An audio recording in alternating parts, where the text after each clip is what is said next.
Yeah, and the sacrifices and things they did, Good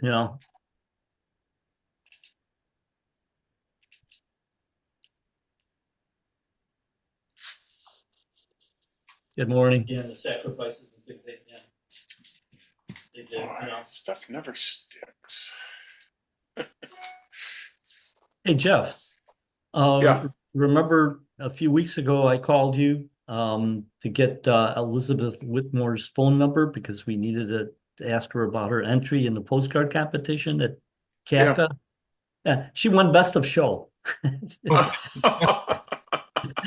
Hers was the last entry. She got it just in under the wire to the Wow. deadline that noontime. And she took best of show. Really nice image. We had 10 That's judges. neat. Yeah. Man. Wow. She said she was inspired by Marie and my presentation to Wacko on postcards. I don't know if you Ah, remember that presentation that we gave. yeah, good. Yeah, at least Yeah. you picked up one person. Yeah, right. Uh, Yeah, we actually had okay. 69 entries. It was pretty good. Wow. Yeah, neat. All right, we're going to get started with the digital forum for April 2025. Welcome everybody to our meeting. We have a great program for today, and working on more programs, not better. We always have great programs every time. Working on more programs and speakers every month. We should hopefully have, I think the next one we have is on night photography, which should be pretty interesting. But we'll get that out as I get everything firmed up with all the different speakers that I'm working on. Please make sure you put your questions in the Q&A. It makes it a little easier if I just have to watch the Q&A instead of both the chat and the Q&A. So let's get started right away. So our speaker today is Chris Scott. Chris is a multi-purpose photographer and digital creator with a focus on still life, nature, portraits. Born and raised in Southern California, he joined the U.S. Army in 2005 and has traveled all over the United States ever since. He posts his educational videos to Free Will Photos on YouTube, and that's how I found him, and Marty pointed me to him. So I thank Marty for finding Chris, and provides small group and individual lessons for photo editing and photographic concepts. He has a lot more. I put a lot of it in the emails that went out, but please check out his website and his YouTube channel. He's going to be talking today about pretty much sort of the basics of On1 Photo program. I'm not as familiar with it. I used to use it years ago. I think it was 2018 was the last version I bought, and I hear it's quite a bit better. So let me turn it over to Well, before you Chris. do that, Jeff, I just want to mention to the group. So when Jeff sent out the invite, there's a very short questionnaire in there that we'd like you all to fill out, and that's our payment to Chris. That's all he asked for, was we just complete that little questionnaire, and it helps him then in the future as he plans better programs on his YouTube channel and for other groups. So take the time, and I mean, literally it takes less than 5 minutes. I mean, it's just not a big deal, guys, but please go do that if you haven't already done so. Marty, and Chris, to the email. That was in the last email I sent out probably about a little over a week ago.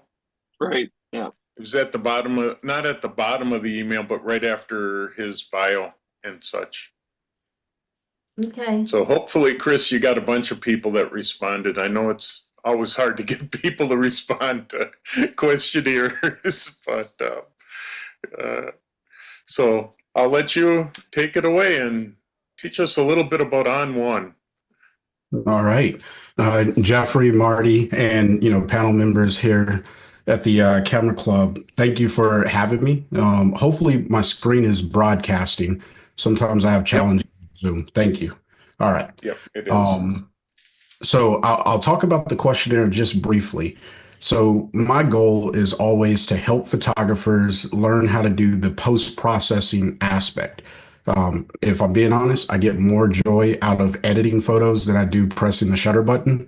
But pressing the shutter button is just a part of photography and this journey that we go on. So with these questionnaires that I share with all the photo clubs that I go speaking at, it just helps me get a sight picture of what it looks like for the people on the other end of my education. I welcome candid feedback. You could tell me exactly how you feel. I have very thick skin, and I can't promise that I'll be able to implement every suggestion that I ever get, but anything that I do get, I do my best. If it's something I can teach on, I will try to teach on it to the best of my ability. Case in point, we're here inside of On1 Photo Raw.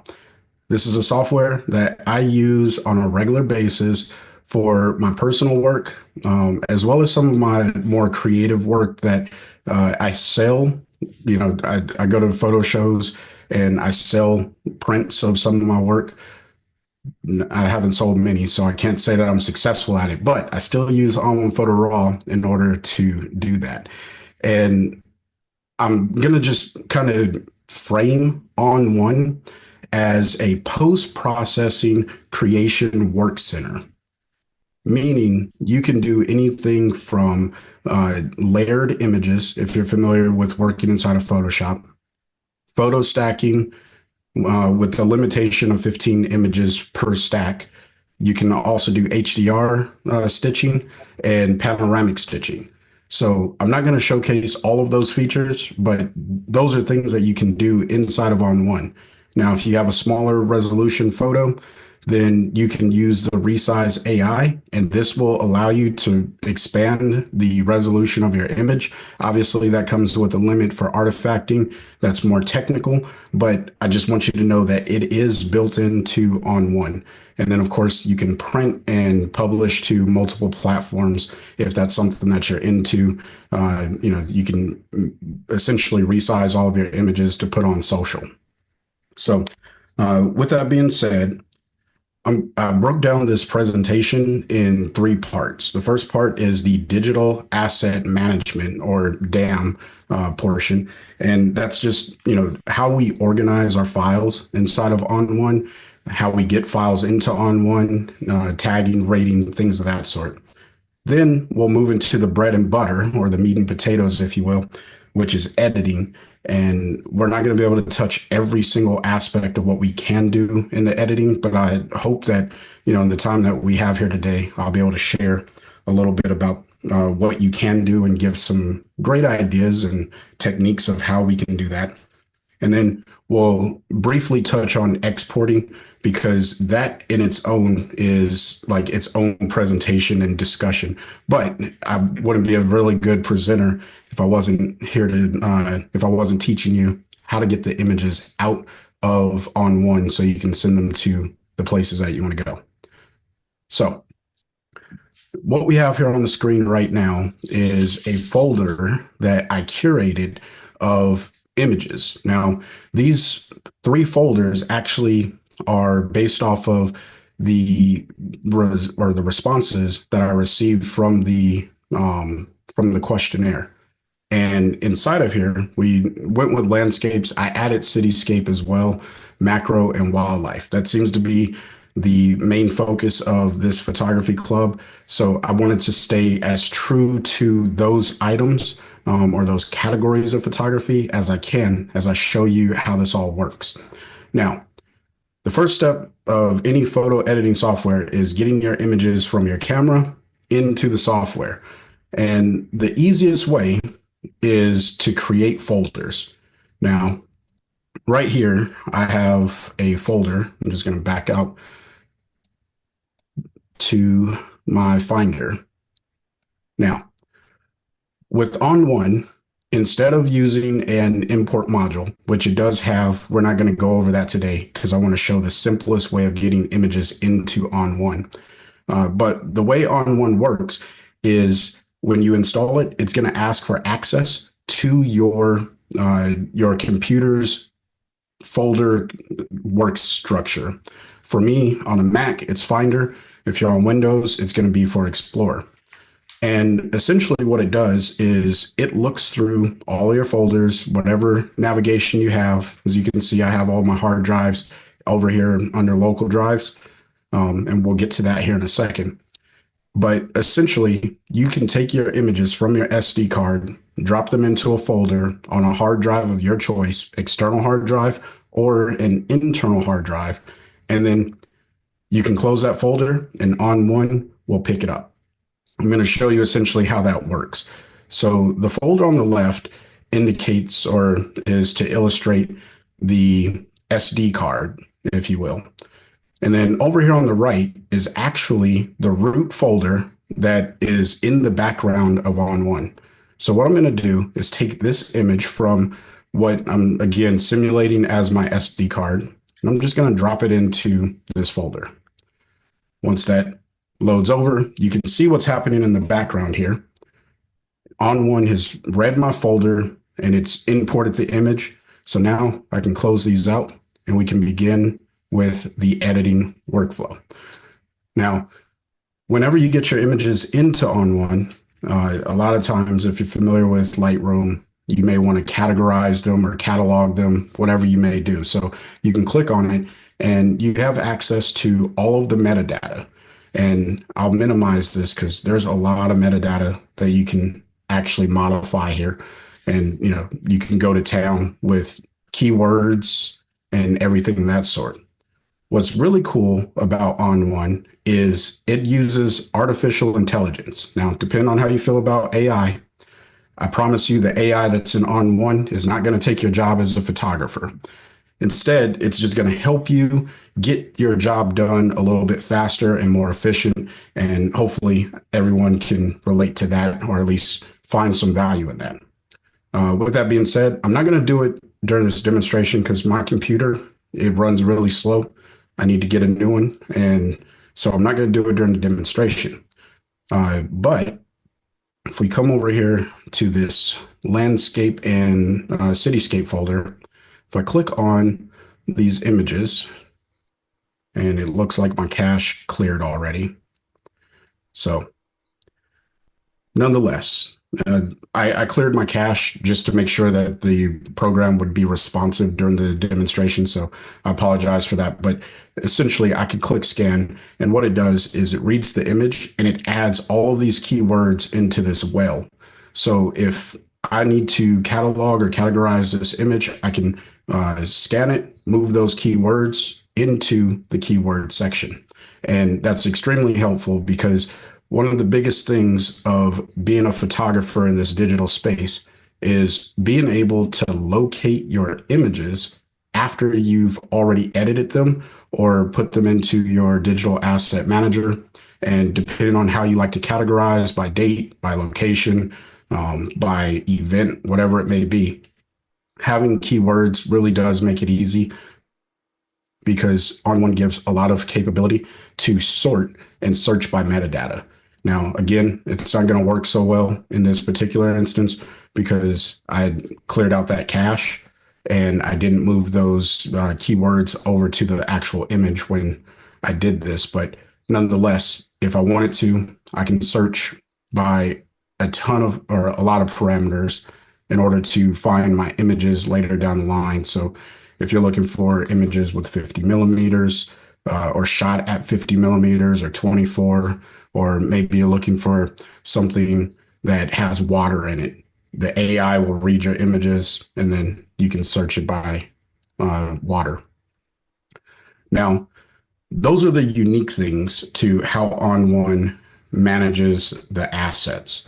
You could, of course, also use an album, and I have an album set up down here. Now, one of the cool things inside of On1 Photo Raw 2025 is the ability to set up a target album. And to demonstrate that, I'm just going to navigate back one folder. This is the image that I went ahead and imported earlier. I showed you how I imported that. if I click on this image and then I come up here to album, I can add this to what's known as a target album. So this is really helpful if you are collecting a series of images. Maybe you're culling through some images and you want to look at what it looked like over the day. As you're coming across those images, you can just hit add to the target album. Now, right now, I have the album, the Waco presentation album set as my target. And I hope this is large enough on the screen, but there's a little plus icon right next to it. So if I come up here, click on the image, click album, and then I can click on add to album or add to target album, and it's going to do exactly that. So I can come over here to my album, click on it, and there's the image of that vehicle or that I put in there earlier. So once you're inside of an album, it works essentially like any other program, Lightroom, Capture One. You can you can star rate, color tag, all that fun stuff. But again, I just wanted to show the uniqueness of On1 compared to some of the other editing applications.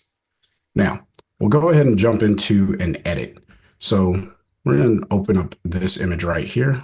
So I have my computer set to double click as going into the edit window. And this is, the meat and potatoes of pretty much On1 Photo Raw and any editing software, the actual editing workspace. I'll orient you really quickly to it, and then we'll get into the edit. On the left side, I have my tool whale, and then I have presets, which I can hide this. If I just slide this over, if you ever want more real estate, you can always hide those presets. And, you can just do it like so. And then, of course, over here on the right side, we have what I like to call my workspace. And it starts off with layers, which we'll talk about a little bit later.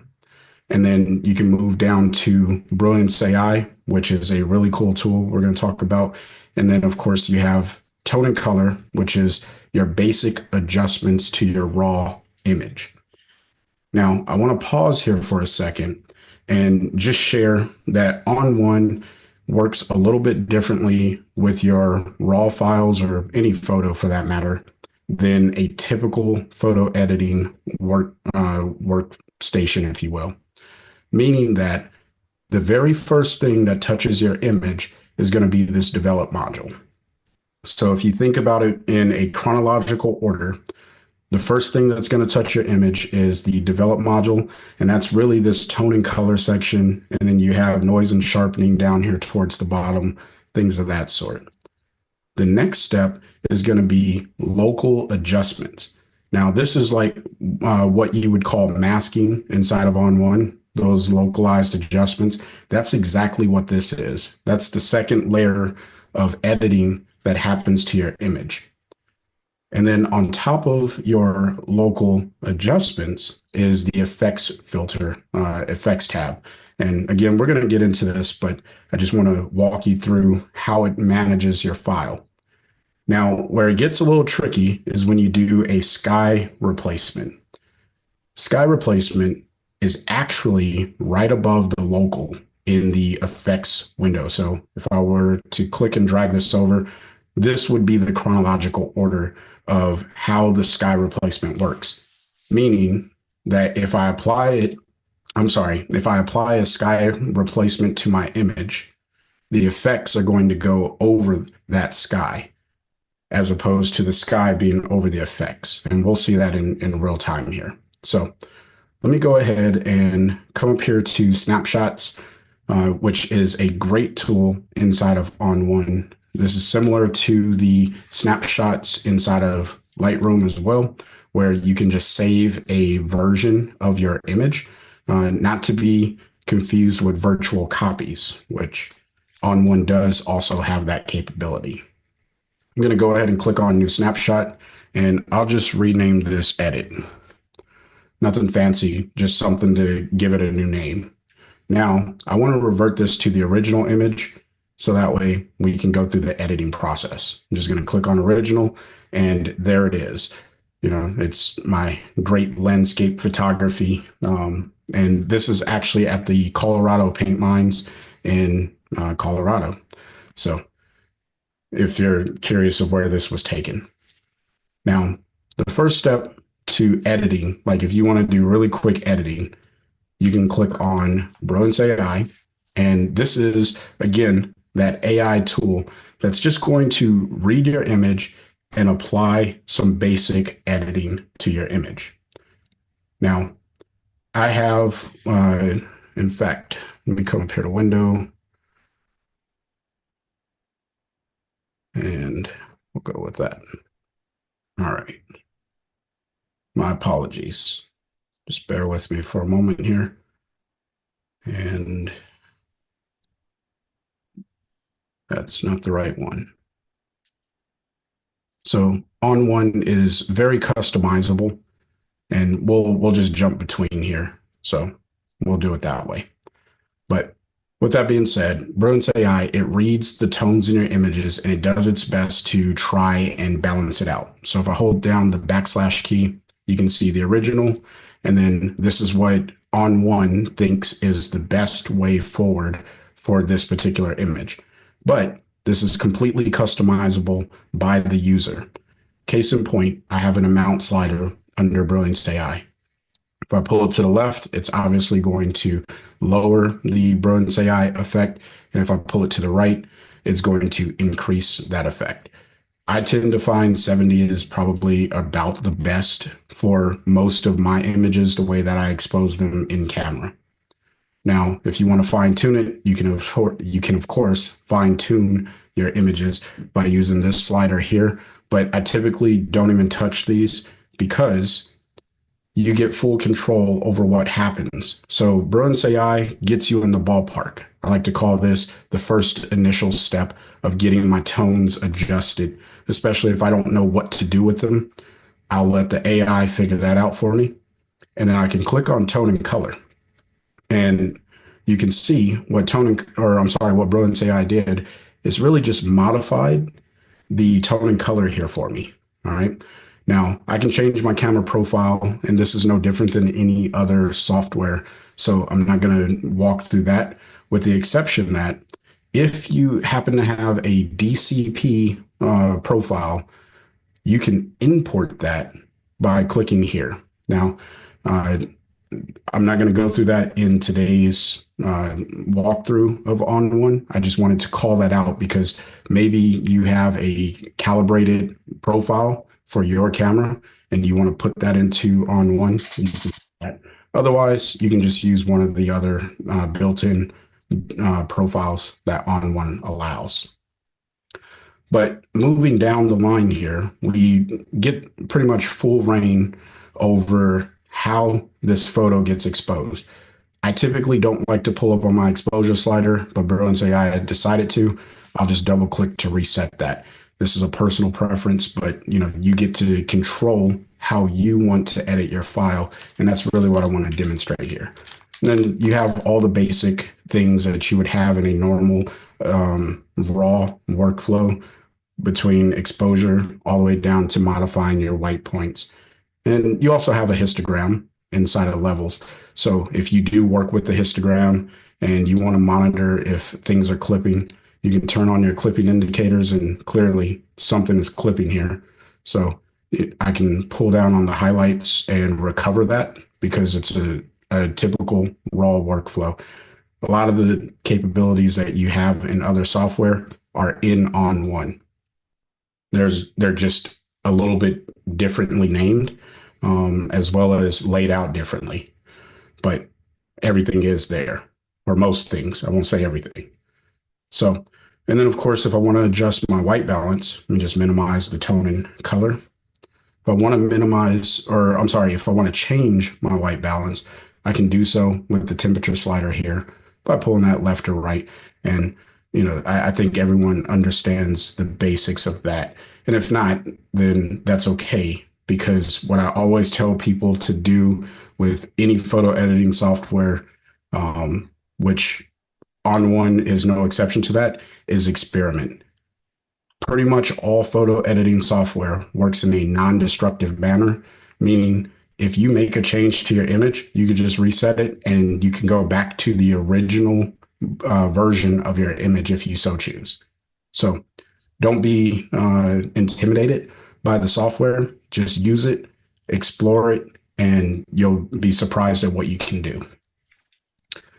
Last thing inside of Develop is noise and sharpening.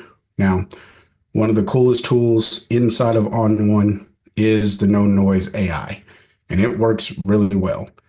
You just gotta tone it down, but it does work really well. This image, I don't believe, let me go to the info. Yeah, it was shot at 160 ISO, so it's not a lot of noise in here. But if I wanted to, I could activate no noise AI. The algorithm is going to read the image, figure out where the noise is in the image, and then I get a luminance slider and an enhanced detail slider to kind of make this work to the best of its ability on the image. Now, the caveat to this is reading the raw image prior to any of the adjustments being added, meaning this is literally the very bottom or the very first edit that goes on your image, regardless of where you activate no noise AI in your workflow.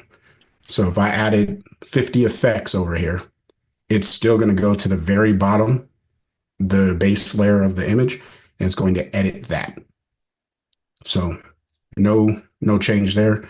And you can see that represented over here on the left side. This is the base image without any of the noise correction. And then you can just drag it left and right to kind of demo that.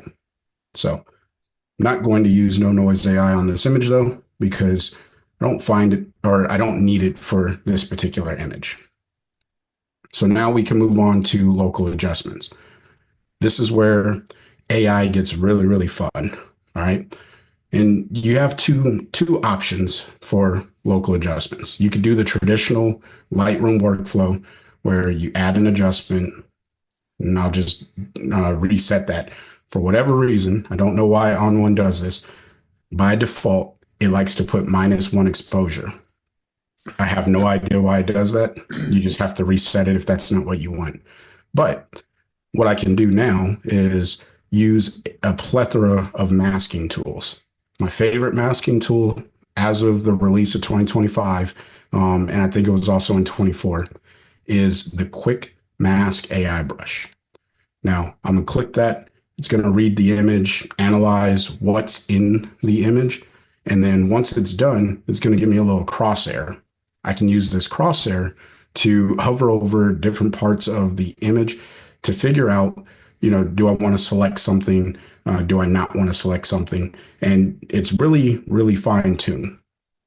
So I can hover over this mountain, and I don't know if it's showing up on the screen there, but it's highlighting just these two little bushes.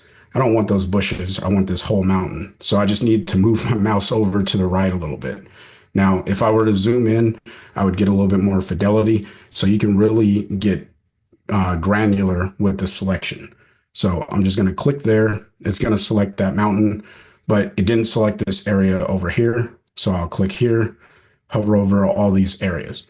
Now, that could take a very long time. There's a faster way. So what I'm going to do is just hit Command Z a few times to unselect those areas. This is a crosshair. So if I wanted to, I can click and drag a rectangle over the areas that I want to select. And On1, it does a really good job. It's not perfect. And for that matter, no software on the market today is perfect. There's a lot of really cool features, and many of them, this is one of the cool features inside of On1, but it's not perfect. You do have to refine these masks, but you can see I was able to select that entire hillside, mountain range, whatever you want to call it, in a short period of time. And it missed this tree. So I can just hover over the tree, wait until it turns blue, click it, good to go. Now, what I want to do is paint my adjustment that I'm about to apply in. This is where On1 does differ just a little bit. It works with the words paint and erase.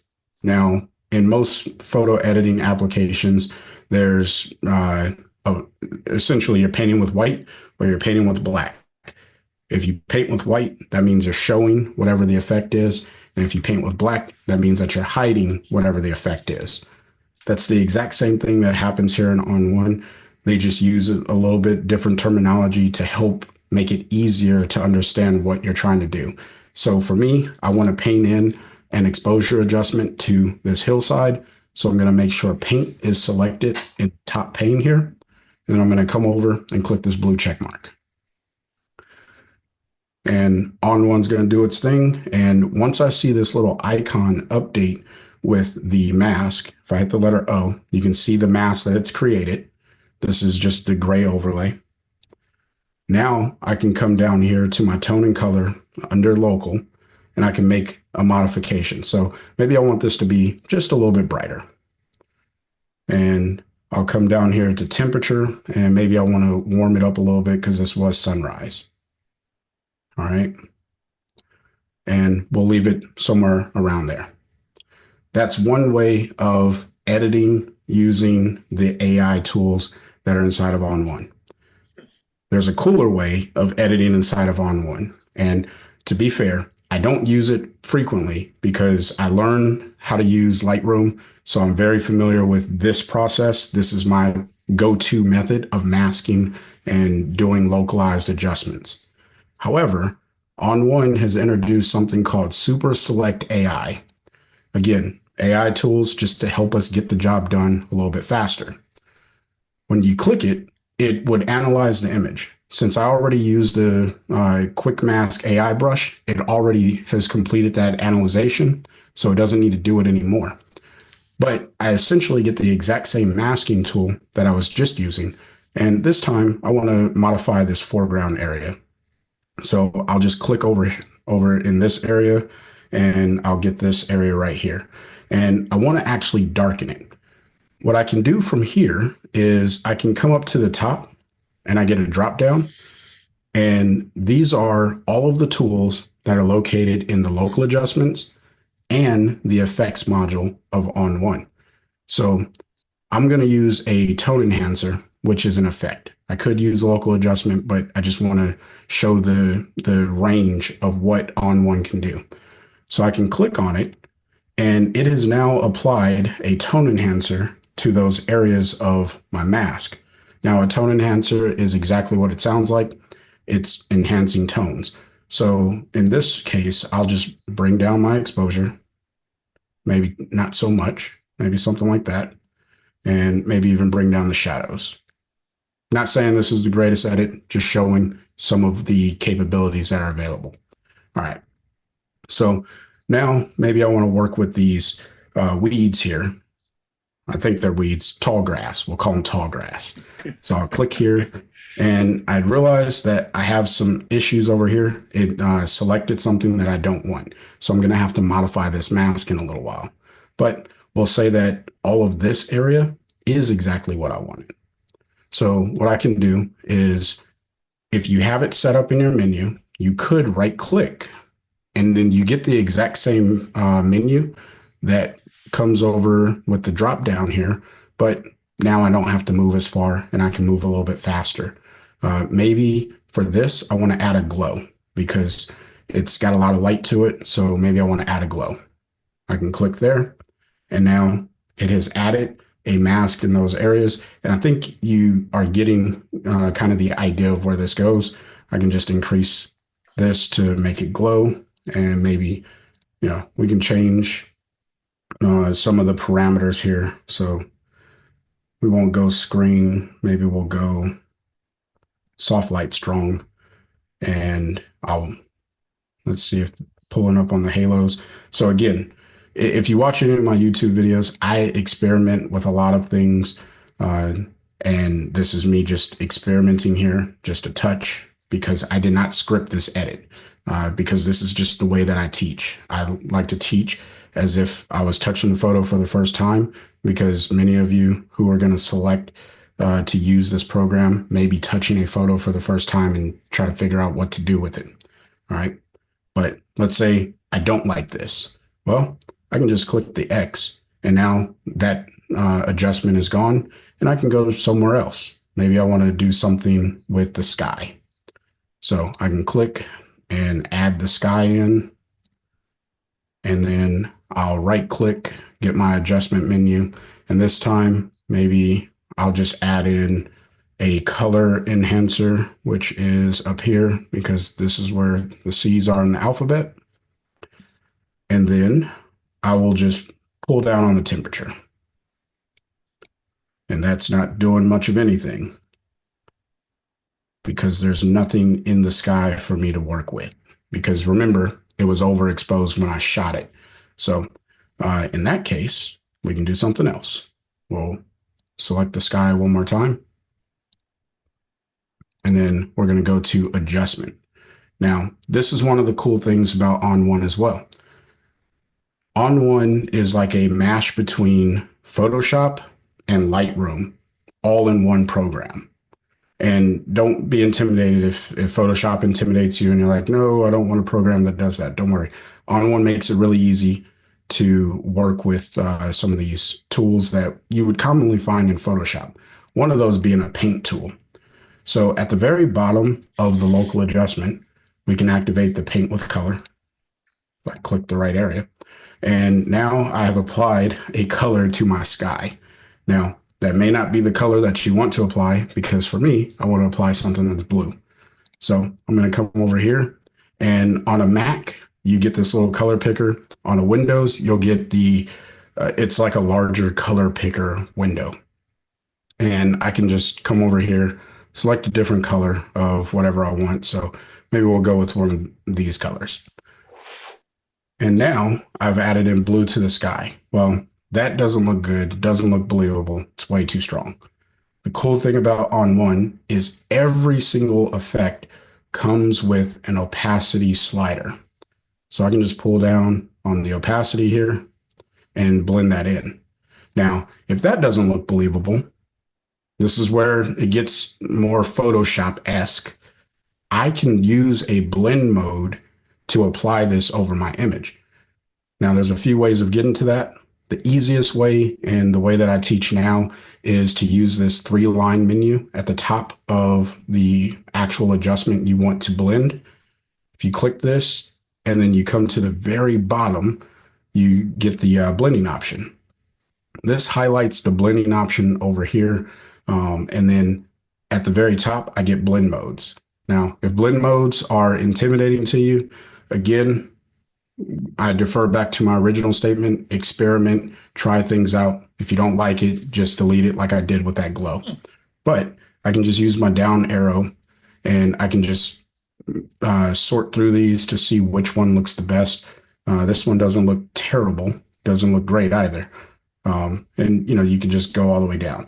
Now, typically, something like this would look the best on a color blend mode, just because it's adding in the color in those areas. But because I lost all that detail, it's not working the best. So I'm not going to worry about that, because that brings us to the next option that's available to us. So let me go ahead and just get rid of that adjustment, and we'll do a sky replacement. So I'm going to click on sky, and it has analyzed my image, and it essentially selected the exact same areas that I had selected in that previous mask. But now what I can do is I can come in here and locate a sky. Cool thing is you can import your own skies. So you're not limited to the skies that are inside of On1 by default. You can go and get whatever sky you want and add it in. So I'm going to go with one of these sunset skies, just because I think that matches this scene a little bit better. But once I do that, I get a few options inside of this category, and I can just kind of sort through these. Now, I'm not going to spend a whole lot of time trying to go through all of these skies. I'm just going to select this one and call it good, because this is just a quick overview, or at least I think it's going to be quick. Been going for a little while, but I just want to give an idea of what can be done inside of On1. Now, mind you, I haven't touched layers yet. And if you're familiar with the layer-based workflow inside of Photoshop, I guess the later versions of Photoshop or the most recent versions of Photoshop, you don't have to use a layer to mask in a sky, but you now have the ability to just do a sky swap and add this in. If you're on an older version of Photoshop prior to the Creative Cloud, you're likely going to have to use masks and layers in order to add a sky. And I think you can appreciate the difficulty that once presented. And now AI just makes it so much easier for us. Excuse me for 1 second. Just need to clear my throat.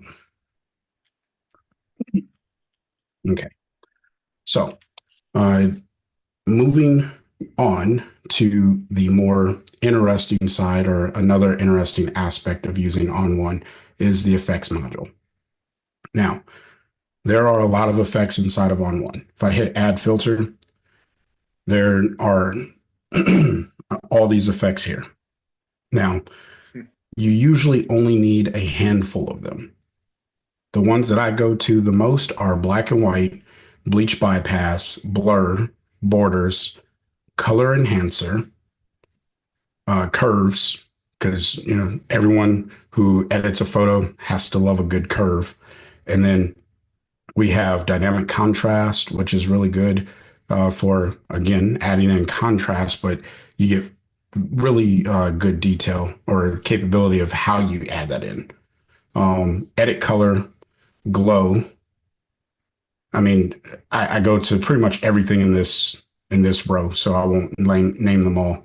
And then over here, I'll use replace color from time to time, split toning, sun flare, sunshine, textures, pretty much everything from split tone all the way to the bottom.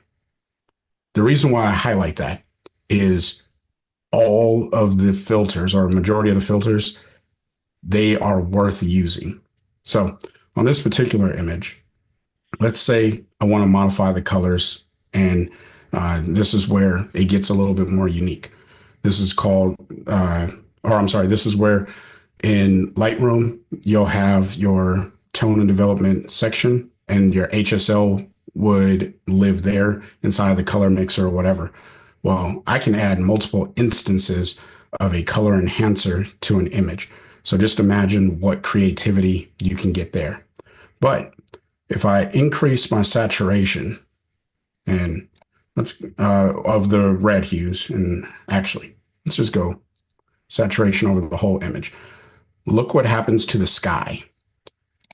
Remember earlier, I said that the sky, it goes underneath the effects. Well, On1 is making it very easy for us to be able to modify the information that we're adjusting without having to really think about it. And that's really one of the coolest things. So if you're into sky replacements and you're like, okay, how do I keep my sky looking like it matches with the rest of the image after I've already applied it? Well, On1, it already does that for you by making the adjustments go over the sky, so that way it all stays mostly cohesive. Unless, of course, you want to mask it away from the sky, in which case you can click on the mask, right click, and I can click mask sky. On1's going to do its thing here. It selects the sky, it selects everything except for the sky. But I can right click on the mask and I can do an invert. And now I'm only applying the information for this saturation to the sky, or for this color enhancer to the sky. And you can do this for as many filters as you add. So I can add in a replace color filter, and it does exactly what it sounds like. So maybe I don't like this fence here being the color that it is. I can click a eyedropper, click on the fence. It's going to sample a lot of information in the photo because there's a lot of brown. So you may have to use a different type of mask. But once you get this mostly where you want it, you can take a mask, click on there, come over here and get the quick brush AI tool. And I can now just put this right into the place that I want it to go. once that loads. And now you see that pink overlay or that pink hue that I was replacing the color with. It didn't it didn't actually go over the hillside here.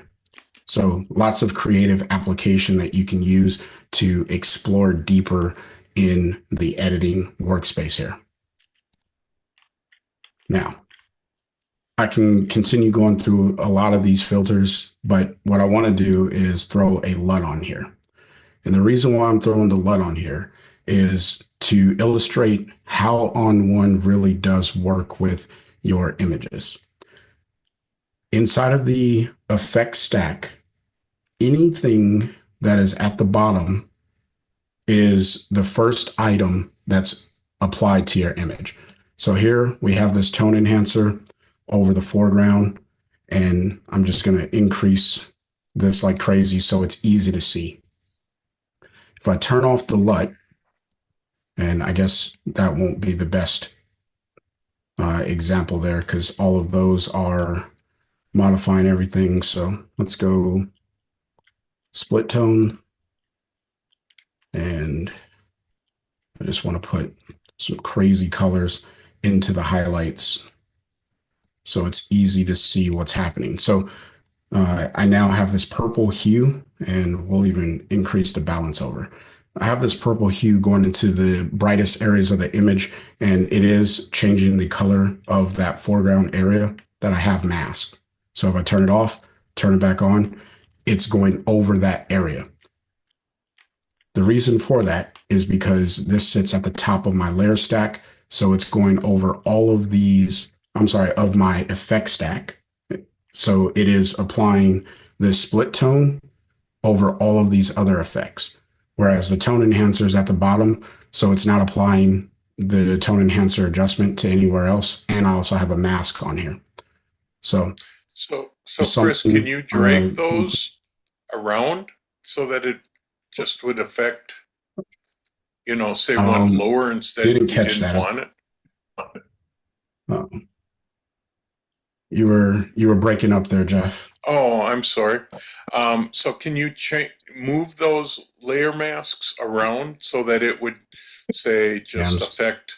Still getting bad connection. All right, Chris, can you hear me? Can you hear me, Chris? I think we're having audio problems with Chris. Yeah. Not sure what we can try to do to fix it. Okay, Chris, just keep going on if you can do that. We'll try to figure out why we're getting a...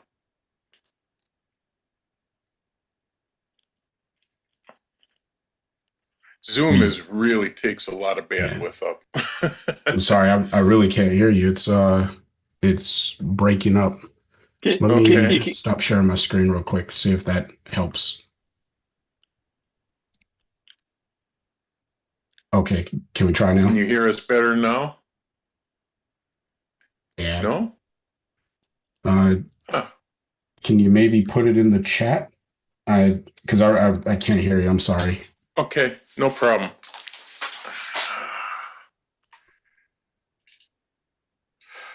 Let's see here.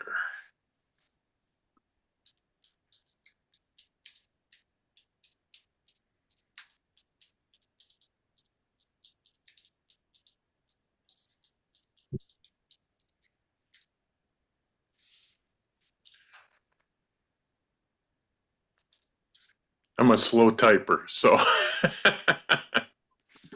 let's do it this way. Okay. Yes, you can change the order of the layers or the effects, and I'll show that real quick. So let's say that I don't like the way that this color enhancer looks. I can move this to the top. And you can also rename all of your effects. So I'm going to label this effect 3, and I'm just going to label this EF2, and we'll leave tone enhancer as it is. So if I want to move the tone enhancer to the top of all of the effects, I can click and drag it to the very top. And now tone enhancer is at the top, EF2 is at the bottom. And then if you want to move down, you can do the same thing. So very, very flexible and customizable.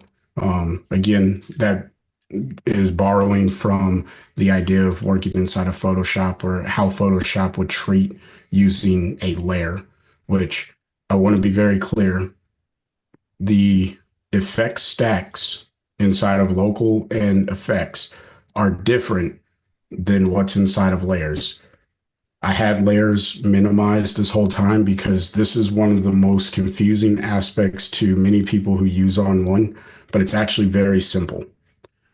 Case in point, if I were to go ahead and hit plus, it's going to take me to the folder that I have the original image that I'm working in, and I can add in an additional image. So I'm just going to go ahead and grab this photo right here. And just like in Photoshop or any other layer-based editor, it's going to add that image on top of this image. And really what it's doing is it's adding an additional photo to the canvas. Now, obviously, this is resized incorrectly. So I can come over to the Move tool and I can scale this to fill the entire frame, or I can scale it down to fit within the frame. And you can just go on from there. And yes, you have the ability to mask however you need to. So if I were to just grab a gradient mask, I can fade this into the image using a gradient filter, or I'm sorry, a gradient mask. So very flexible in its capability. You're only limited to your imagination and your computer's strength when it comes to On1. You can do pretty much everything that you see inside of Photoshop. It may take a little bit longer because there aren't the same masking capabilities, but for the most part, it will work just like it would in Photoshop. Now, I'm not going to go crazy deep into the layers because, again, that's its own presentation of what it can do. And I do have videos on my YouTube channel that really dive into that. So I won't do that. But once you're done with your edit, what you can do is click on snapshots. And well,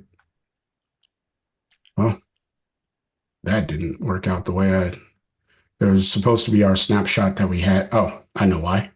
Because I'm on. And so again, remember I just said that layers is a confusing workspace. This happens to me all the time. Whenever you add a new layer, you get a new instance of develop local effects because it's only applying to that layer. So you can, really stack these up and put different effects on each layer. But it also changes their snapshots. So if I come over here and I click on this image, now I have the snapshot that I created earlier of our image. Now I'm going to go ahead and create a new snapshot, and we're going to call this test. These are saved internal to the XMP data, or the sidecar data, if you're familiar with sidecars from Lightroom. These are saved inside of there. So what that means is every time I open this image, I could have multiple instances of edits. Now, this is obviously a much better edit, or at least I think it is, than the one I just created during this demonstration. But I can jump between them. Where On1 gets even more cool is you can create maybe 4 or 5 different edits, and then I can right click on either one of these. So I'll right click on edit, and I can create a snapshot from version, except for some reason it's not highlighted. And I'm not sure what the deal is with that. So you can do it. I'm not sure why it's not working right now, unfortunately. And I won't troubleshoot that while we're here, but that is an option for people who want to work on 5 different looks on an image and then create a version, which is like a virtual copy. The reason why that's important is because we're going to jump to our last segment of the demonstration. Or delete that, not that layer. Again, layers is a very confusing area, but we'll get rid of that layer. We'll come over to the actual good edit. And what you can do is click on this little export icon. And this brings up the export workspace. Now, On1 is really cool because you can create a ton of export presets. And if I wanted to export in all of these different formats that I personally have created, so for client delivery, I can use this one where it's my full res JPEGs that I send out to clients when I do work inside of On1. And then if my clients are looking for something that's going to go to Instagram, 4x5 crop type deal, then I send this. I've recently changed that to 100%, should have been 80, but that's besides the point. The one that I use the most is for my own personal upload to Vero. Now, I have something called a token inside of my images. This one is a bad example because I don't have the actual headline in there. But I do use tokens in order to create the name of the file. Now, I'll show you how I do that later on. But if I wanted to export this, which I do, I'm just going to go ahead and leave this as is. And if I change anything in here, so I can label this sunset. So now it's showing headline underscore sequence number, which is a token. And you can add an abundance of tokens. There are plenty of things, and you can go based off of metadata. I'm kind of going through these quickly, but we're not going to dive deep into exporting. Nonetheless, you can build these out, choose a destination where you want to go. I personally save all of my uploads that I put on Vero to a folder in my iCloud account. So if you work in a cloud-based storage and you want to save to that, On1 can read it and send it over there because it uses the same file structure that your computer allows to be used. All right. And then I can add in all of the metadata, or I could turn off metadata. And if you're into watermarking, you can do that as well. And resizing, there's a ton of options inside of export. I'm just going to go ahead and click export. But notice I have this command. After export, what do I want On1 to do? I want it to show it to me in Finder. So I'm just going to go ahead and click export. I'm not going to save the presets because I don't want to mess up my preset. So I'm going to click no. And then On1 is rendering that job in the background. Now, while it renders that, I'm just going to, and it actually pulled it up on my second monitor.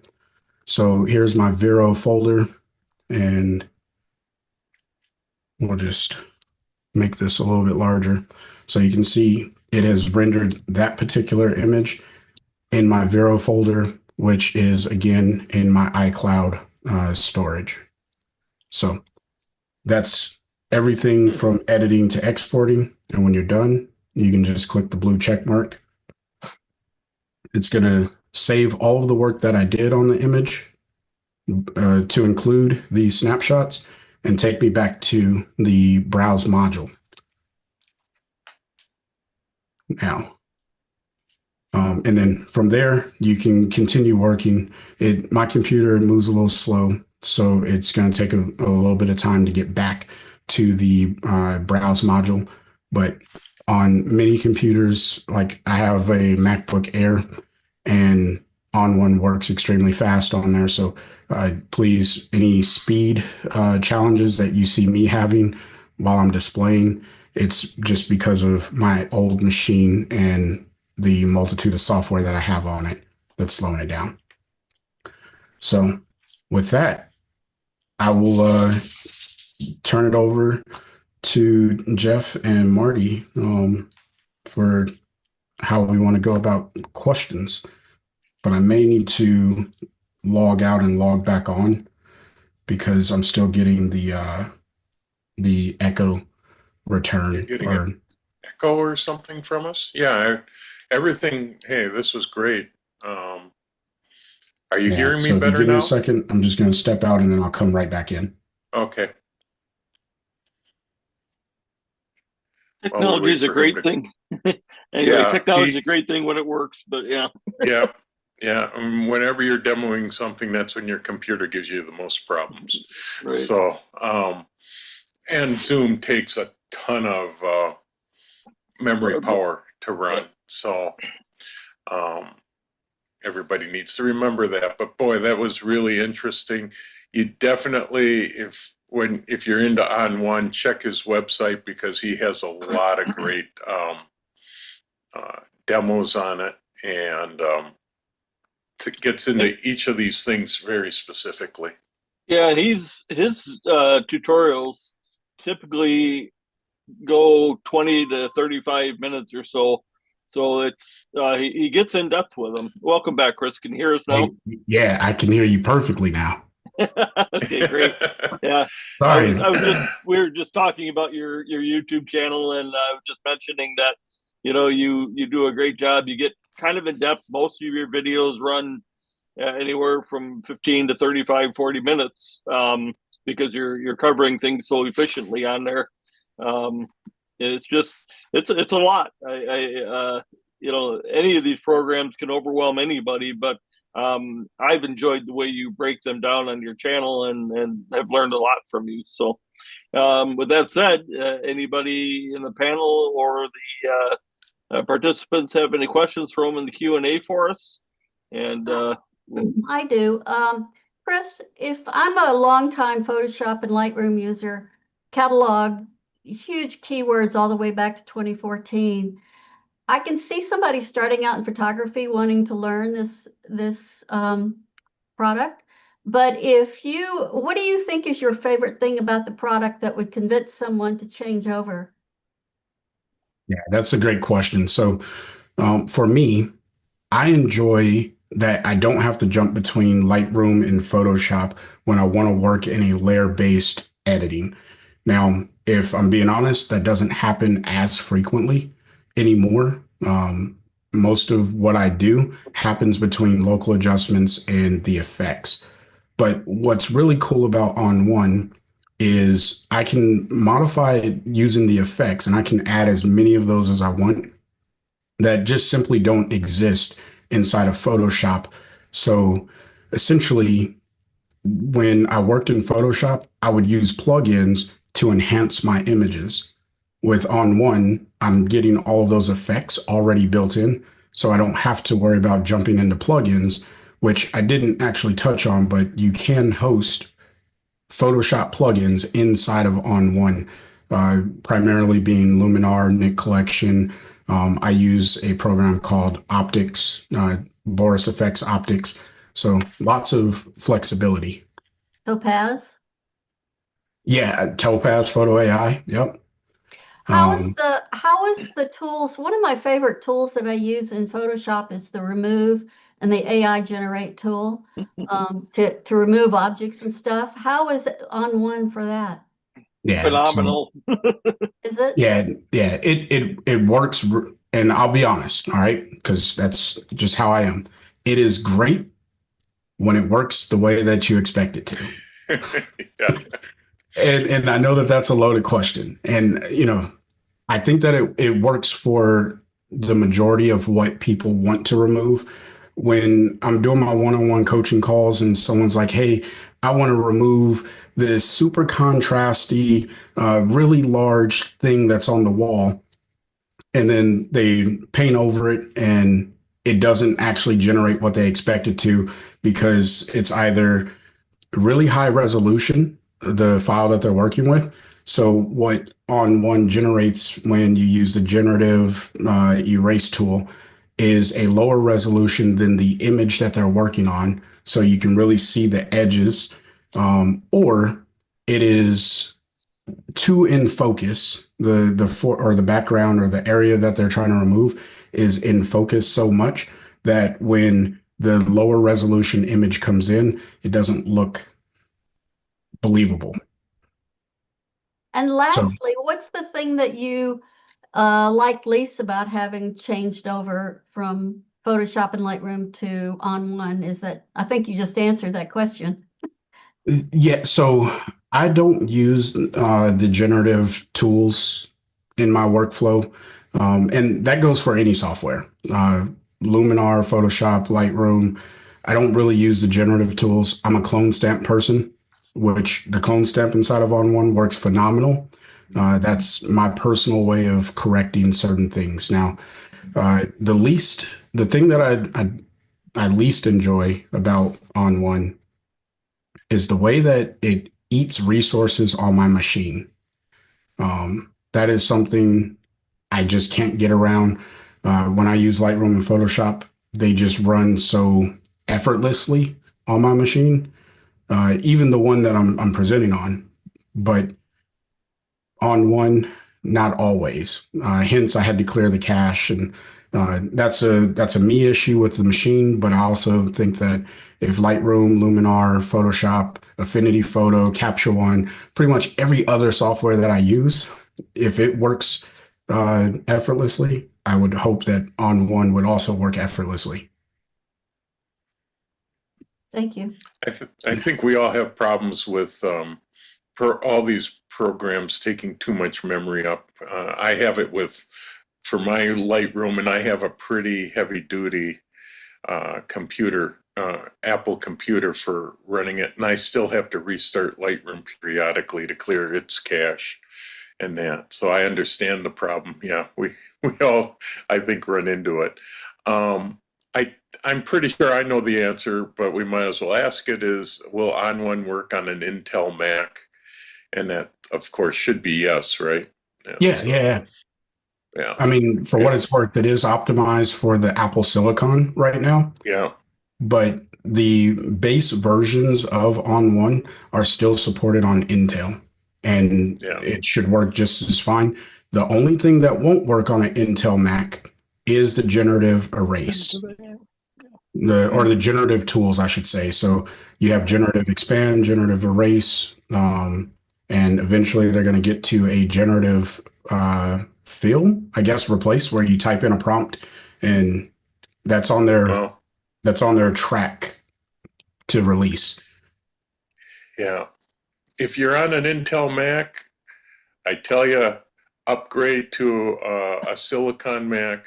You'll be amazed at how much nicer it works. For everything. On everything. I'm still running an Intel MacBook Pro for stuff, and I can't wait till I can replace it with a Silicon Mac. It's just so much quicker and works so much better. And everything's slowly being adjusted to that anyhow. And I guess we should mention, too, there is actually an iPad version of On1 Photo Raw. So it's not quite as robust as we have on the desktop, but you can certainly, on an iPad, work within On1 as well.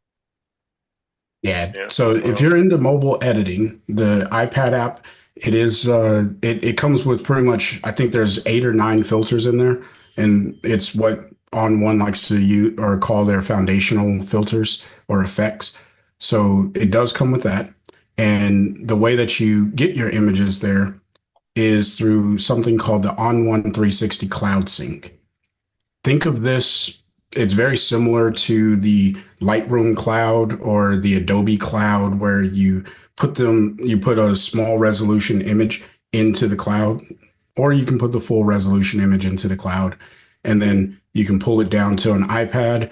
Or the way that I personally use it is when I'm traveling and I need to work on a collection of images, I use it with my other desktop or my laptop, my MacBook Air that I was referencing.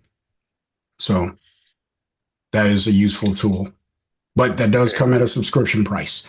So you do have to pay for the subscription.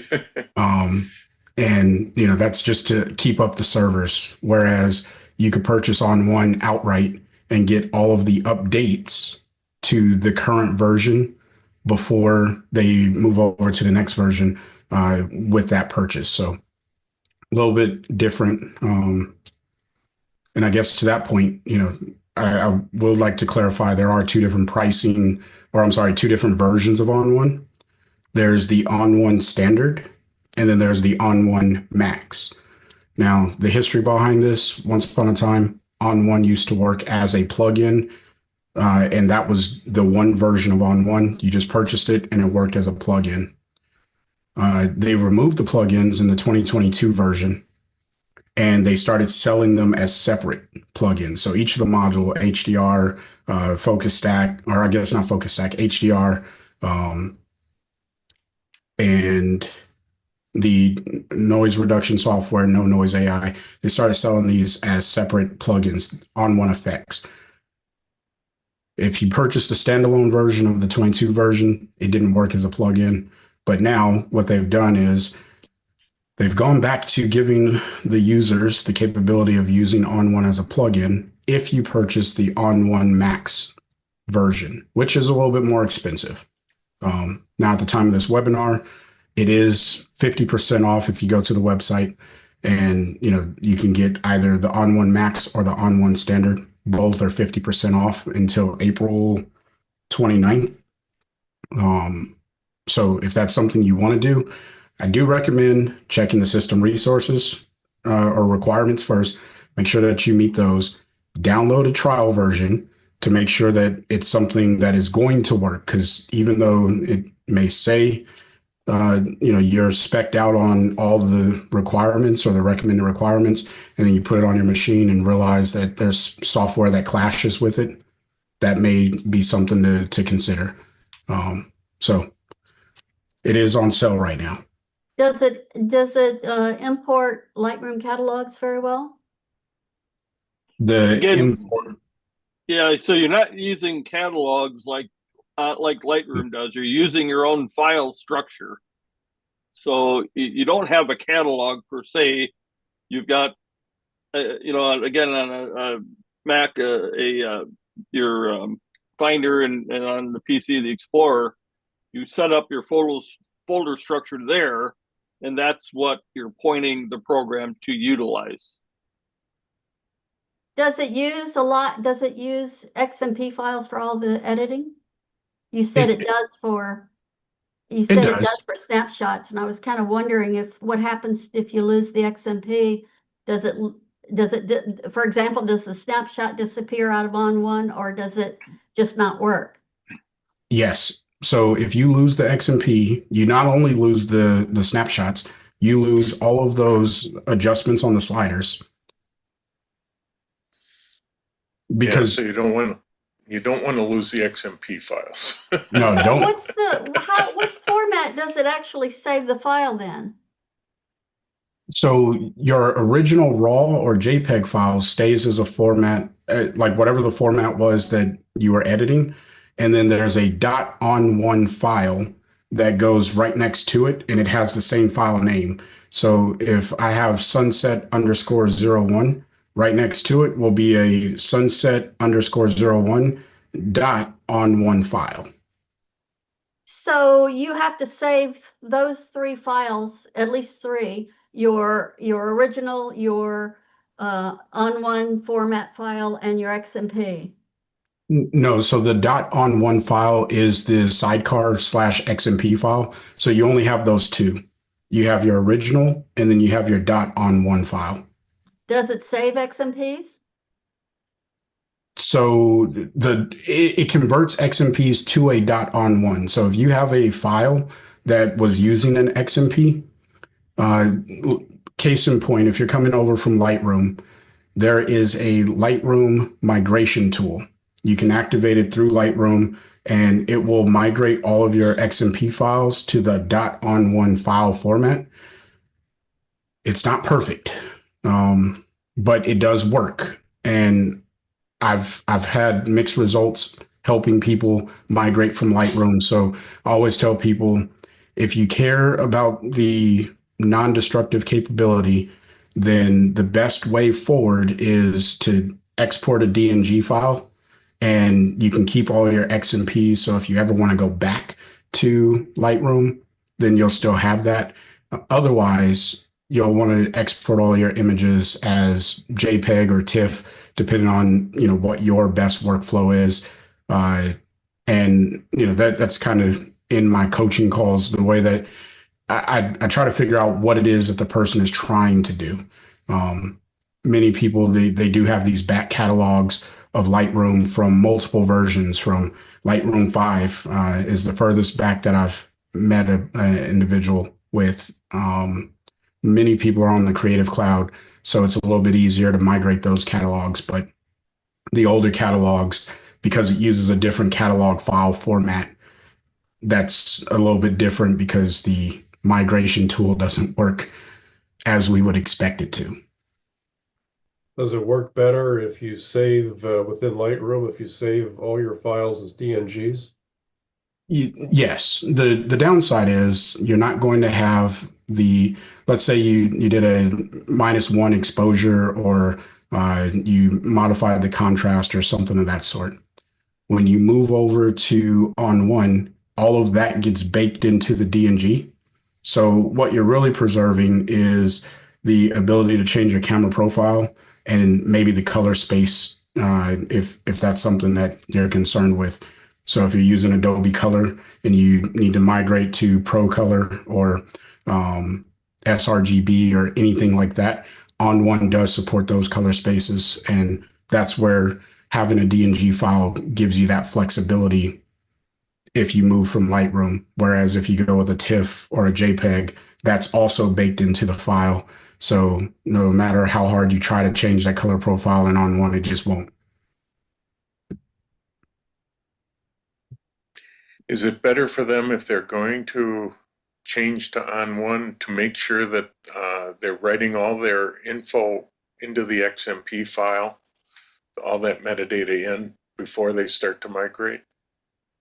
Yeah, Because I know Lightroom will store it in itself, but I know my Lightroom stores it all in the XMP file.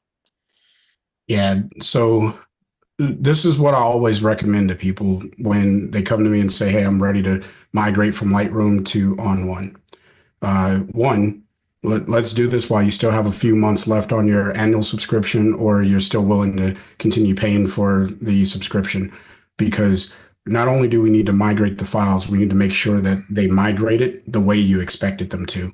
So we don't want to delete what you have created catalog-wise XMP, because the Lightroom to On1 transfer tool, the way that it works is it reads all of the metadata that you've added, from keywording to tagging to rating, all of that file structure, and it reads all of that information and it puts it into a .on1 file.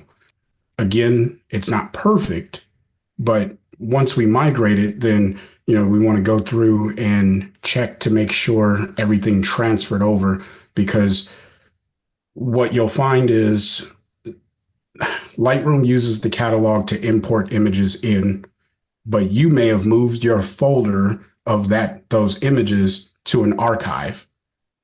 Now, you may have forgotten that you moved your images to an archive, and you went and migrated the tool, and then we come to On1 and it's like, hey, the folder came through because inside of Lightroom, the placeholder was still there with, pick a folder's name, Portraits 2021.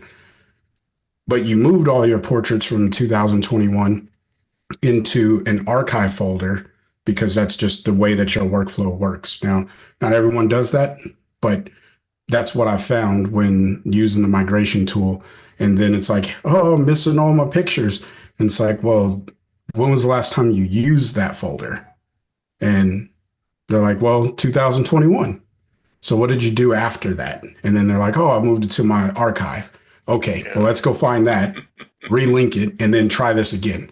So it's a lot of trial and error to use the migration tool.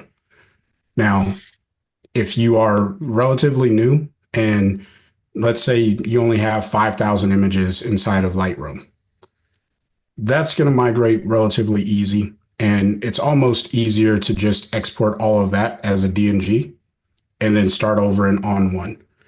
I don't all, again, I tailor my advice to the individual I'm working with, but in general terms, that's kind of where I approach. Sure. No, I know it can get crazy trying to switch. Although if you don't care about, I guess, your edits, you could just point on one right to your photos, because Lightroom doesn't technically touch the photos themselves. It just writes the XMP files to it. Yep. So you can get away with just, using that, but you don't want to use both at the same time. Yeah. That's for sure. And in the last couple months of me helping people migrate, what I've learned is organization of files is just, it's non-existent in many workflows, because we think like, all right, I'm just going to take it from my SD card that's transparent now, but I'm going to take it from my SD card, and they import directly from the SD card, which is fine if that's how they choose to do, as long as they're pointing that to a folder. But they'll label it something like trip to Santa Barbara, which is fine. But, or I'm sorry, they'll label it with a date. That's the biggest issue that I've been running into. Yeah. And I'm like, well, what's in that folder? I don't know. Well, we got to go look at it. And then you find out that there's 50 different shoots in this one folder, because that was the last folder that they uploaded to. And that is, if there's like a hidden secret in the photography community, file organization. It's not the most beautiful thing, but it is so important, because if you can't find the photo that you took, then you don't even have the photo. So got to start at the beginning with getting a good structure and, going from there. Yeah. I get off my soapbox on that. Yep. No, and I'm 100% behind you. I run into so many of my clients are the same way. They started with dates, and I go, well, what's in that date? And they go, well, I'm not sure. And I said, you start going through and you go, well, yeah, you've got this date, and then they've got it down to the particular day, and you go, how do you remember what day you shot this when you want to find it again? And yeah, it can be a nightmare. So yeah, organization is important. We got, how would you compare On1 to DxO Photo Lab in terms of editing and user friendliness? Have you played with DxO? Yeah, I'm actually a beta tester for DxO software, so I provide feedback to the developers. Here's what I'll tell you. On1 is probably more complex than more complex than DxO Photo Lab in regards of getting the edit done. However, it's easier to actually edit an image inside of On1. The reason why I say this is, inside of DxO, depending on how you have it set up, you have different filters in different modules, and they're not as user friendly. They're more for the technical expert of photography, and they're very precise. That's one thing I give DxO. I tell them this all the time. Like, if I'm adding in smart contrast into a location, it'll add it in incrementally, and I can get right where I want it to be. Whereas with On1, it just kind of blurts it in there, and then I have to use the opacity slider to kind of fade it the way that I want it to be. Or I have to use a brush and then kind of brush it in with a low flow or something of that sort. But DxO does a really good job. I think DxO is a little bit more user friendly in their catalog aspect of things. But again, it works the exact same way as On1 does, where it reads your system's file structure, and then you just navigate to your folder of images and you work from there. It's just not as robust of a catalog as On1 is. And that's why I say On1's more complex. But I guess I'll backtrack on my statement. On1's easier to use than DxO, but DxO is laid out in a way that's more logical. I'll say it like that. Yeah, they all have different ways of doing things, and that's one of our next ones to start exploring, because I've had Nick sending me all the info on DxO Photo Lab and trying to get me to start explaining it to people, and I haven't figured it out yet. So maybe we'll revisit you and have you come in and do a DxO talk next. Yeah, I'm all ears. I'll be honest with you. I'm probably not the best instructor for DxO. I'm just very familiar with the technical aspect of it because I help the developers figure out where those tools, like where to draw the line on how aggressive the tool does the thing. Yeah. Well, I'm looking around. They gave me a couple names of people, and I'm going to see if I can get a hold of them. And if I can't, I may give you a call again, because it's just I just want to be able to show everybody all these different tools, and they can decide which one works best for them, and then they have to learn to dig into it and learn it. I'm like you. I love working on my photos almost as much as I do taking them. So it can be a lot of fun. I need to get this one in. Why don't you give us your website so everybody knows and they can go and bug you on questions? Yeah. So freewillphotos.com, and it's all common spelling. So freewillphotos.com, and there's a contact form on there. You can contact me there, but you can also go to any of the videos on YouTube, and all of my contact information is in the description box. So I'm accessible in many formats, and I do respond. Some take a little bit longer than others, but email is probably the fastest. Yeah. I mean, once I emailed you, you got back to me real quick. So yeah, that goes straight to my phone. Great. So it's hard to not. Yeah. Yep. So Will, I mean, I think at the beginning, excuse me, Chris, you said right at the beginning, and I think it's very, very true. All these programs are great programs, whether it's On1 or Photoshop, Lightroom, they all do a great job. They all have their own quirky workflows that you got to get used to. But at the end of the day, they'll all get the job done for you. You just need to kind of pick a program, learn it, and go with it. That said, because I'm not an Adobe user anymore, can you go right from On1 into Adobe and back with an image? Sort of. You'll have to. So in that export module that I was showing at the end of the presentation, you can choose Lightroom or Photoshop as an application to open in. When I called out the script that says after export, what do I want it to do? And I had show in Finder because that's just the way that I work. Right. Yeah, but me too. at the very bottom, you can click a little drop down and navigate and have it open in any software you want. And then there's also a quick open with option inside of the catalog if you right click, and then about 3/4 of the way down there's an open with application, and then you can choose Photoshop or Luminar or whatever you want to send it to. But it's still exporting an image, and it'll ask you what type of image you want to export: TIFF, PSD, JPEG, PNG. Yeah, so I mean, I guess in other words, On1 will play well with others. It will. The best thing, because you can't go to Photoshop, because you can host plugins inside of On1.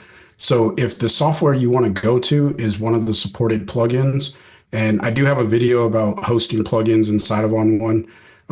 Again, I use Luminar Neo and Nik Collection. Those programs work perfectly fine. On1 will tell you Luminar Neo is not supported. I have not had any issues with moving between On1 and Luminar Neo and then back in. Just know that when you do use a plugin, it comes back as a layer in that window that I was showing towards the end of the presentation. Okay. It does not come. It's a It's a non-destructive workflow in the regard that the image you originally sent to the plugin is still intact because it's at the bottom of the layer stack. And then the image that you're coming back into On1 with is a brand new instance for you to work with. So you can rerun Brilliance AI on it. I wouldn't recommend it, but you could. And then you can add in any plethora of effects. So Okay. Great. Yeah. Yeah, so it sounds like it works a little bit like Photoshop does when it goes to a plugin. 'Cause it It's brings just it like back as that. a separate layer. And Yes. since On1 is accessing the original file, it's that makes that a lot easier. Yeah. Yeah. Now, if you use a lot of smart objects inside of Photoshop, like I do, unfortunately, On1 does not have a smart object feature. So whatever you bring back as a layer from your plugin, you have to send a new instance to that plugin and start over from the beginning if you want to change something. So if that is something you're familiar with working in and that's a workflow that you just can't live without, then On1 just doesn't have that capability. I'm hoping that they'll get it at some point, but it's not there yet. Yeah. Yeah. No, it's sort of baking everything in, I would imagine, so you can't re-edit that stuff. But yeah, I don't think you'd need to usually. So Yeah. no. Anybody else have any other questions? We're learning a lot about this program. We're all experts now. Thanks, Chris. Yeah. Now you know more about the program than I know. You know, every time I open it, I learn something, and I mean that's just I think true with any of these programs. There's just so much to learn on all of them that you know, like you said, get in and play because that's the way you're really going to learn. Yeah, and I can't stress enough, for anyone who's intimidated by post-processing, we live in a great time where you don't have to be intimidated by it anymore because you really can't mess up your file. The only way that you can mess up your file is if you go to it on the hard drive and you hit delete, and then you send that thing off into the ether. Inside of photo editing software, you can pull a slider, and if you don't like it, double click on the name, it resets it. If you export an image, just delete that exported version, but you still have your original. Most photo editing softwares, On1 among them, will not alter your original image. Instead, what it'll do, if it, like with the resizing, I didn't touch on this, but this is just one of the instances that I know it exports an additional image, but it keeps your original intact. So if you want to go from a 10 megapixel file to a 20 megapixel file for whatever reason, it keeps your 10 megapixel file off to the side, untouched, and then it sends out a 20 megapixel file as a TIFF or a JPEG, PNG, whatever you selected for export. It sends that out instead. So you don't have to worry so much about what happens to my original file because it's not going to get destroyed. My encouragement to everyone is don't worry if you don't know what to do on a particular image. Start with a preset. Go open up those preset dialogues and see what the creator of that preset did. And then you can try that out on your own images. Exploration is the best way to learn. And I just want to encourage everyone to not be afraid to explore when it comes to editing your images. Because, I end all my videos by saying, stay inspired and keep creating. And I really do mean that. Like, find ways that keep you creating. As Yeah, long as you're saving in RAW. I'm dealing right now with some very old files when I first started that I saved in JPEG. I've been encouraging people to, if they're new to photography, save both because you might want RAW in the future. But if I have a JPEG in Photoshop and I save to that file, it will write over the JPEG. Okay, so then that is definitely an Adobe Yeah, but I guess to that, if you change the file name when you are saving, like do a save as, then that will save a separate copy, and you can rename that to something else, and you still keep your original. Um, but in regards to editing inside of On1, any photo that you edit in On1 will remain non-destructive as long as you don't move the original file. And I mean, you can't really export, like I use Sony cameras, so .arw is my raw format. I can't export over that because the way On1 renders your file is with whatever format you're exporting in. So if I export a DNG, it's just going to keep my ARW file and my DNG file right next to each other. So Yeah, that's true in Lightroom too, but yeah, not Photoshop. I think it's and great that the camera companies, all of them, did not allow writing of their raw formats, whether it's Nikon or Sony or whatever. yeah, and I think to your point, if you are working on a JPEG image and you export that JPEG file as a JPEG with the exact same file name, it is going to rewrite that file. So again, this comes back to file organization. I didn't show it here, but I have two different folders, and I recommend everyone sets this up. You can set this up wherever you are. Unedited folder, all of my raw, unedited images go in there. So if I shoot raw plus JPEG, those are all going into the unedited folder in its own folder structure. So portrait, macro, landscape, nature, those are different folders that I have in there. And then I have an edited folder. And this is where all of my final images are being exported to. Right now, for me, it's my Vero folder. The only images that live inside of that Vero folder on my iCloud drive are the images that I've exported from On1. So if I do happen to edit a JPEG, I'm not in any I'm not at any risk of overwriting my original JPEG file because it's in two separate folder locations. So it can't happen. And if you set your structure up in that regard, it doesn't have to be to an iCloud drive. It could be wherever, on the same hard drive, just two separate folders. You won't have to worry about overwriting your images. Just make sure that whatever you're exporting, it's a unique file name. And that's where I use that headline token because I give all of my photos a headline. It just happens that the image I was showing you, I did not put a headline in the metadata. But that is definitely the best way that I found to maintain my original and get the edit out at the same time. So I've got a bit different of a workflow for all that, as those that know me can only imagine.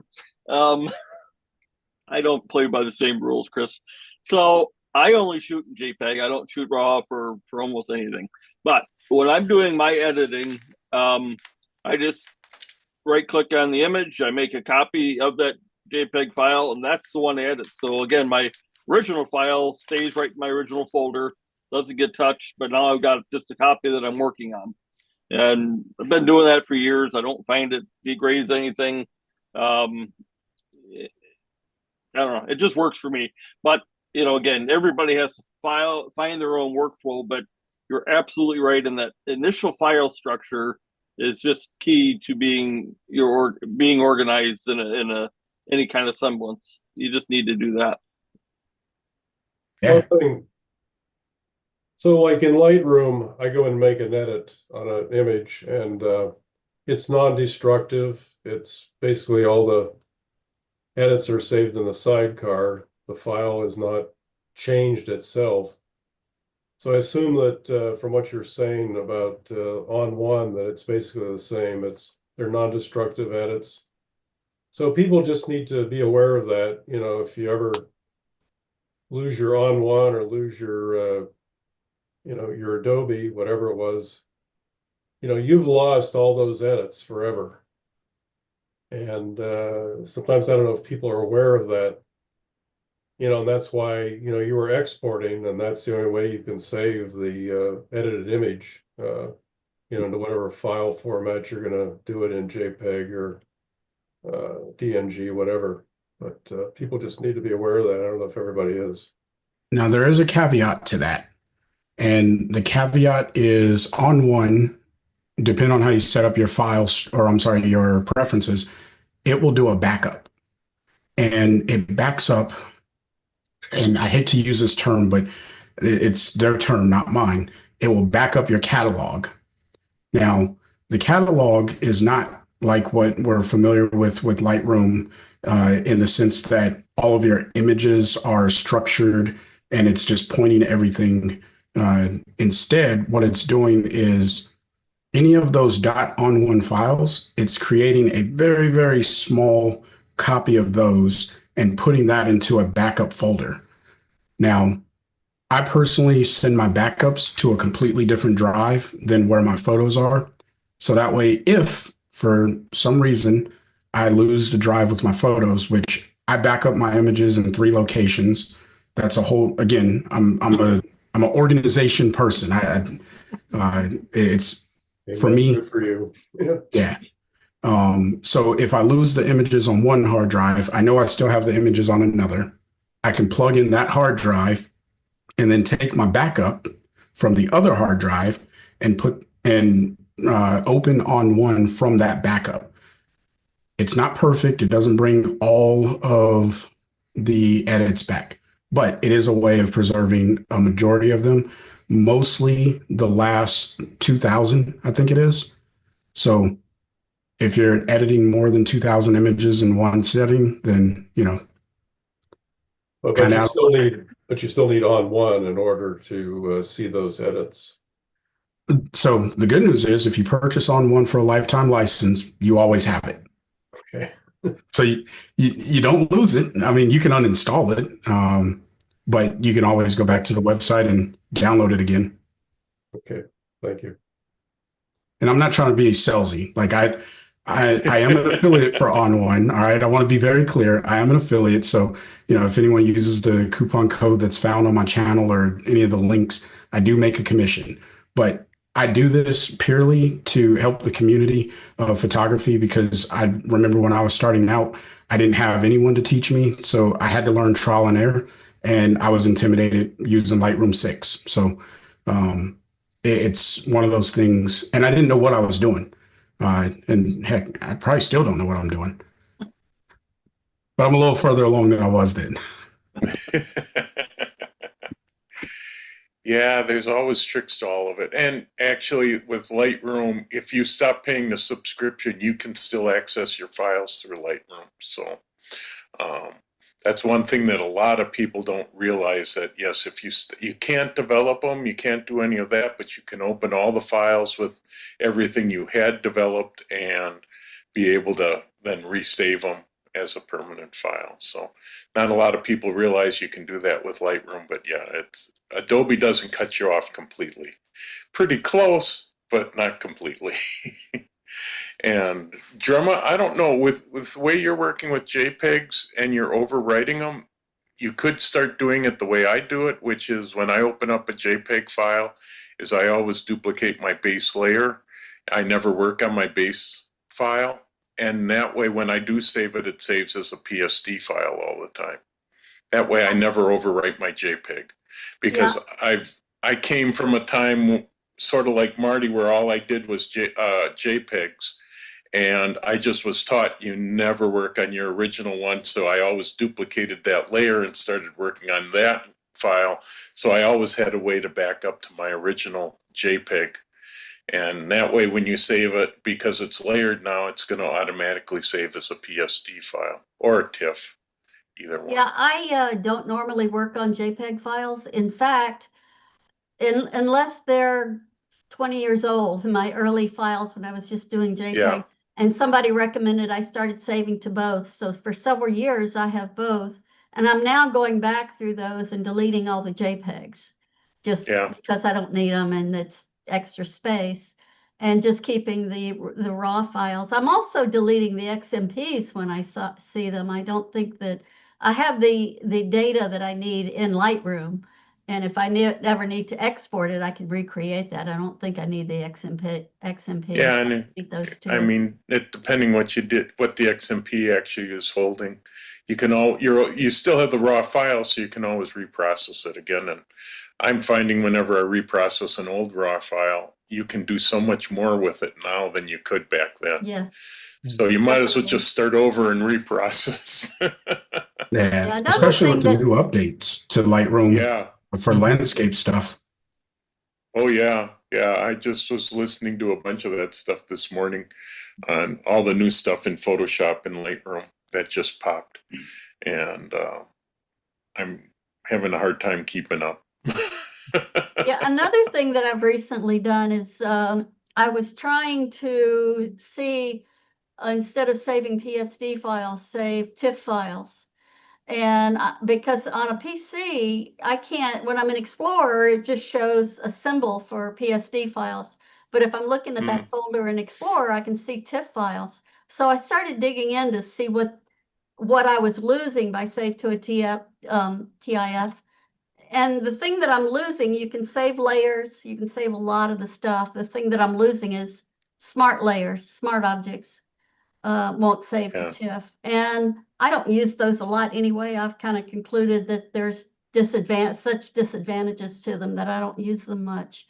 But I've gone back to saving PSD. I'm a little concerned about saving to a corporate format, which is true with On1 too. If you're saving to do data in On1, you're saving to their particular format.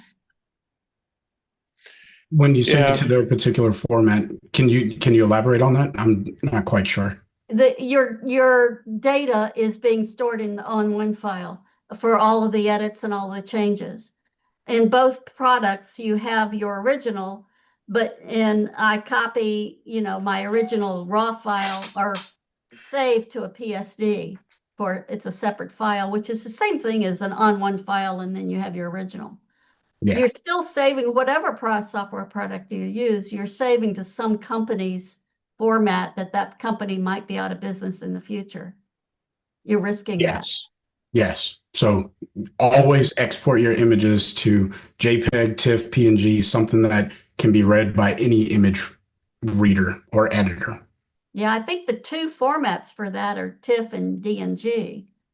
Because when you save to JPEG, you're losing a lot. Didn't Adobe buy TIFF? I thought they did. Could be. I'm not sure, but I mean, they yeah, used to talk about DNG it, is a open generic source and Adobe everything. product. Yeah, they used to Yeah. talk about it being open sourced and all. They're not doing that now. I thought Adobe bought TIFF. Did they? I know that inside of the PSD files, they store TIFF. I didn't know they owned it. Yeah, who knows? Adobe's gotten awfully big. But yeah, a lot of things read PSD files. The only thing that doesn't is a Windows computer. Our Mac computers can read PSD files just fine. So good reason to shift to Mac. But I have a Public Mac service laptop, announcement. so I've used Photoshop and Lightroom on both, and I most of the time work on my PC desktop, but Lightroom is faster on my Mac laptop. yeah, especially depending on whether it's Silicon and Intel. But, It's old. Yeah, but they're both good computers. It's just funny that Mac, for some reason, is able to read all those different file types and show them, where Windows, for some reason, can't learn to do that. Well, Same Adobe, as I we think, can read so much Windows. I think Adobe started out catering to Macs early in its career, back in the early 90s, I think. Yeah, it did, because Macs were considered a graphic arts computer, and Windows wasn't. Windows was more of a generic and way to do specialty things that could be, you could add add-ons to it, where the Macs were graphic arts computers. But nowadays, any computer is going to work great for it. It's whatever you're used to working with. That's why I can never work a Windows computer. I'm so used to working Macs for 40 years. Something like that. Yeah, that's how I am with 82 was my PCs. first Mac. I kind of stick to both just because when I was working, I used both and I didn't want to get rusty on one or the other, but I've kind of gotten rusty on my Macs. And so I think my next laptop will be a PC. Yeah. Any other questions? The audience has gotten a little quiet today, but I guess we'll wrap it up. Chris, thank you again. A lot of great information. You're a very good presenter. I knew that watching your videos. You really come at it in a nice logical way that's easy to understand. So it's always great when I can find a educator like you that people can understand. I've got some that come in here and try to teach and you just get lost right off the bat, but you make things simple. So great. Thank you for coming. I really appreciate it. Great in-depth, or not in-depth, but a basic knowledge now of On1 for everybody to start looking at it. Go look at his website and his YouTube. Yeah. Yeah, Where are you and his located? YouTube. Where are you located, Chris? I'm located south of Washington, D.C. So North Virginia, but south of Washington, D.C. What I grew up in Virginia. Where in Virginia? Stafford. Are you familiar with that area? Not very. Yeah, it's about 40 minutes south of DC. So Yeah, I grew up Sounds in nice. Lynchburg and Roanoke area. yeah. I haven't Thanks, gotten Chris. onto that part. Great presentation. Thank you so Yeah, much. great presentation. Excellent. Thanks Yes. very much. Thank you for having me. Chris. And if we get more questions, please hit his website. If you're going to buy On1, grab his affiliate link from his website. I imagine he has it there in a prominent spot, because I know it helps him keep going, just like when we use our affiliates links at times. I don't have an affiliate for On1 on here anymore. We do for a few others, but not that. And again, if you haven't filled out the questionnaire that we had on the original invite to the meeting, please do so. Yep, I think Chris, I understand Chris's need and want for all that kind of info, so you got a basic idea who you're catering to these days. It's hard to figure out. Jeff, Yeah. might you send that out again? I'd looking for it, I couldn't find it. I probably deleted it. I'm sorry. Okay, sure. I have to dig it up myself, but I can dig that up and I'll Just email just that to everybody. Yeah. yeah, we can do that. Thank you. So if we don't have anything else, we've almost made it till noon. It's just a few minutes before. So, Chris, thanks. You filled up Thanks, 2 Chris. hours, almost 2 hours, just what we hoped for. Thanks, everybody. Thank you for having me. Yeah, for thanks. doing it. And we'll be seeing everybody next month, where I believe it's Nicole Brennan on night photography. So, And you're welcome to come back, Chris. yeah. I'm Yeah, more if than you want happy to to keep come coming back, Chris, you can, and you can come and listen with us at any time. We'd love to have you on the panel all the time. So if Okay. you ever want to, I'll make sure I can, leave the link as a attendee, and if you ever want to come back, you'll get that email every month. That's part of the reason we use webinars. It sends out an automatic email. Yeah. I'm lazy. It makes life so much easier. But so I'd be happy to with come that, back. So thank you. yeah, Cool.